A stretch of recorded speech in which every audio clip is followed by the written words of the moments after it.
The rise of Khamzat Chimaev has truly been a sensational thing to behold, but you really do get a sense of just how destined for greatness this guy has been since the very beginning, when you take his entire career's trajectory into account. And for this video, that's exactly what we're going to do. So let's not waste any more time. 12 fights, 12 wins. This is Khamzat Chimaev's career from its beginnings to the present day. 1-0. I don't mean to kick things off on a downer, but as far as I can tell, and please do correct me if I'm wrong, there is no footage available of the very first fight of Khamzat Chimaev's career. What I can tell you is that Khamzat defeated Gard Ulf Sagan by way of TKO after 5 seconds of round 2. The fight was a catchweight bout at 176 pounds, and though I cannot bring you footage, let's just use our imagination. I'm sure it was great. Moving on. 2-0. Okay, so with his first professional victory under his belt, Khamzat took on Ole Magnor in August of 2018, fighting under the Fight Club Rush banner. And just for a playful little note, as he's warming up, you can see Khamzat firing off a Raymond Daniels-esque two-touch spinning back kick. Is this relevant to understanding Chimaev's growth? No, but it's a fun little note to make. Good for you, Khamzat. Anyway, this next fight did not showcase much of Khamzat's kickboxing, as he pretty quickly shot in for the takedown and was all over Magnor from there onwards. Knee bar attempts were pretty easily handled, ground and pound was delivered, and even when Magnor managed to get back to his feet, Chimaev managed to ride whatever momentum was offered, taking the back at will and increasing his offensive striking as the bout wore on. This was a total mauling, and Magnor just didn't have anything for him. In the end, the rear naked choke that won him the contest came about 4.5 minutes in. It was a pretty vintage Chimaev performance, and you'll begin to notice that fights like these are kind of a trend when it comes to this guy's early years, and even his UFC career.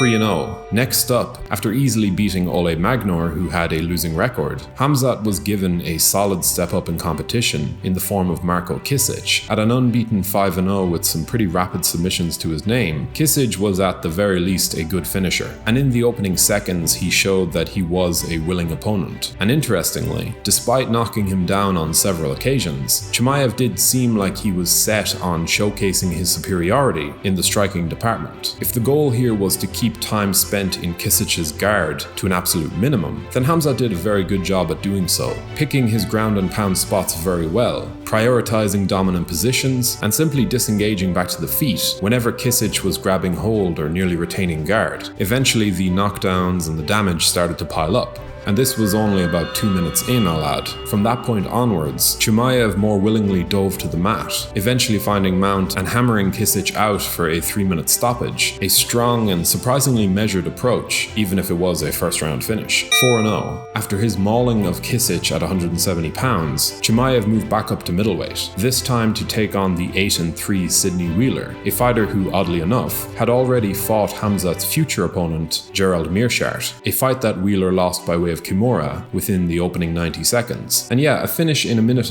isn't bad, but Chimaev was actually about to outdo Meerschaert's work, taking just 35 seconds to get the job done. Wheeler came out pretty fast, looking to take Khamzat's head off with a big shot that appeared to at least partially land, but before he could sit back and enjoy his strong start, Chimaev had already gotten a hold of him. What followed was an absolute mauling. He began to batter away at Wheeler, shrugging off every attempt he made to try and find some space. Eventually, for Sydney, it was clear that he was in a no-win situation, and he tapped out to strikes there and then. Chimaev moved to 4-0, and his next opponent would without question be his toughest and most credentialed challenge to date. 5-0. It's not often that you're going to see Khamzat as anything less than an overwhelming favourite, but make no mistake, for as much as people were high on this guy, his next opponent, Ikram Aliskerov, looked similarly promising, and just for context, 80% of topology users believed that he was actually going to win the fight against Khamzat. Now, of course, that could mean that 4 of Aliskerov's family members had accounts, and no one else bar one was actually voting, but trust me, this guy was and still is a top MMA prospect. He even signed a UFC contract the other week after going 13-1 and finding a first-round finish on Dana White's Contender Series. He's a multiple-time Sambo world champion, and I'm honestly quite interested to see how he does in the top flight. As for his bout against Khamzat, well, it certainly introduced a few challenges for both Borz to overcome. The question of how Khamzat would look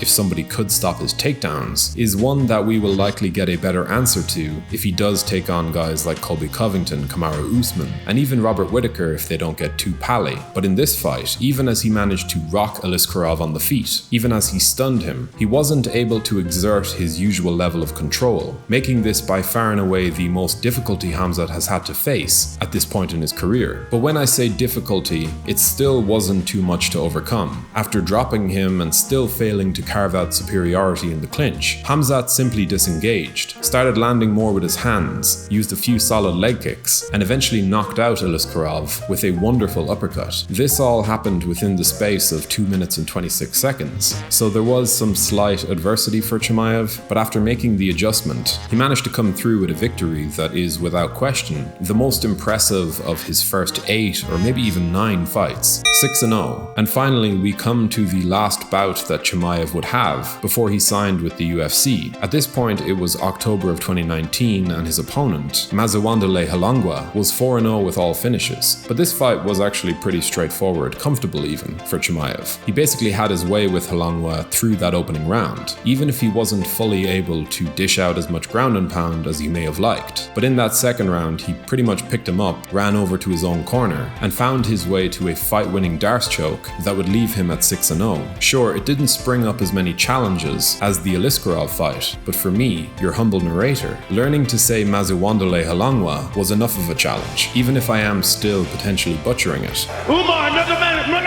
Ladies and gentlemen. But yeah, anyway, if you do appreciate the shocking levels of effort that I put in week by week to make sure that you are hearing obscure Brave CF fighters' names pronounced as they were intended, be sure to leave a like and a comment before subscribing to the channel so you don't miss any of our weekly content. Right, let's get into the good stuff. 7-0. If there was a fighter who managed to best exploit the world's burning desire for combat during the COVID-19 pandemic, it was most certainly Khamzat Chimaev. The first 2 fights within 10 days that he would open his UFC account with saw him take on the first of the 2 fighters who both have connections to my own home country of Ireland. His debut opponent, John Phillips, has spent quite a lot of time training with SBG Ireland, so naturally I was rooting for him at the time, even if I was pretty damn intrigued by the prospect that stood before him. But yeah, this middleweight fight was not even close. Chimaev basically did whatever he wanted to do in there, using the first round to rack up some numbers before latching on to the fight-ending Darce choke in the second.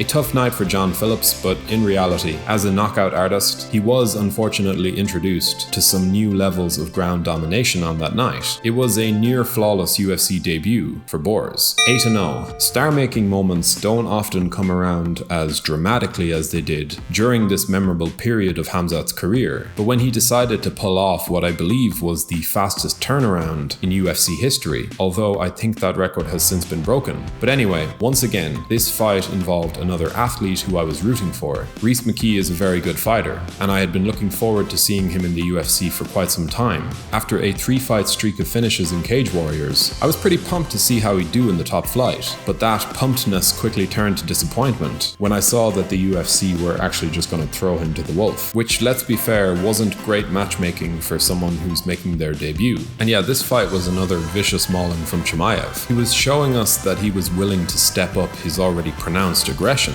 to really stamp his authority on his new promotional home. He fired off a quick right hand, immediately followed it up with a takedown, and began to beat his opponent down over the course of the next 3 or so minutes until the referee stepped in. Another big win for Chimaev, and at this point, everyone was talking about him. 9-0. Seeking to prove that he was just as focused on 185 pounds as he was 170, Khamzat next fought the underrated Gerald Meerschaert, a man who, while not a top 10 or even top 15 guy by most metrics, still stood as a great step up in competition for Khamzat. Now this fight, of course, did not last very long, not very long at all. 17 seconds in, and Chimaev's dynamite right hand had put Meerschaert's hopes of winning the bout completely to rest. A huge moment for his ascension, but unfortunately, it would also be the last time we would see Khamzat Chimaev in action for 13 months. 10-0. Issues with his well-being, specifically after a pretty nasty run-in with COVID-19 2019 actually threatened to end Chimaev's career before it had even started. But as we all know, everything fell back into place for Borz in the later half of 2021,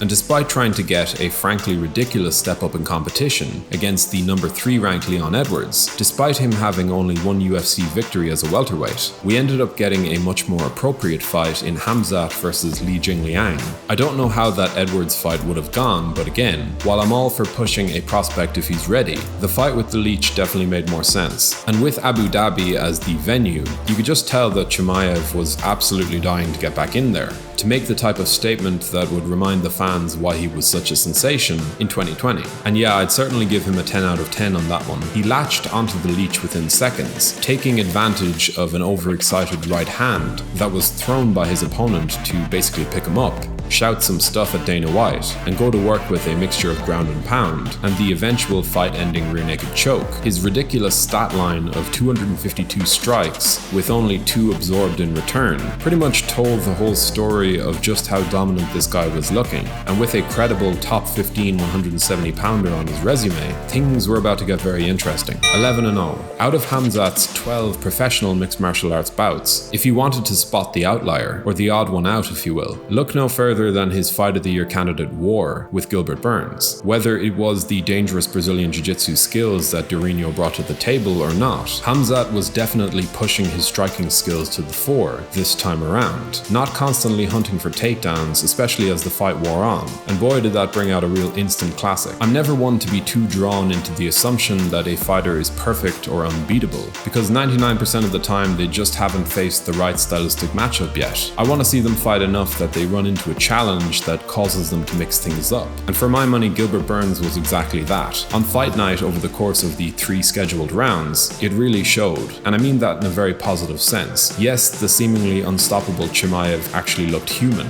but in looking human we got to see his heart, his fire, his ability to deal with adversity. And yeah, this fight was awesome on so many levels. Not only did we get a better look at one of the most intriguing prospects we've seen in quite some time, but Gilbert Burns as well, a guy who has always been underrated or even underexposed to the masses, had his opportunity to deliver his own statement. In the end, Khamzat of course earned the narrow decision, a decision that I agreed with on my rewatch, although it was pretty damn close. 12-0. And finally we come to the most recent bout in Khamzat's run, a fight that was dogged by a week's worth of controversy. You all know the story, but in the end, it was Kevin Holland who boldly stepped up on short notice to take on one of the biggest challenges in the sport. What I did like about Holland's pre-fight demeanor was showcased best when Joe Rogan asked him pretty plainly if he actually saw the fight with Khamzat as an easier bout than his original opponent, and in response he pretty bluntly, in his own way, gave a resounding no. But he took the fight anyway, and yeah, Chimaev pretty much ran over him,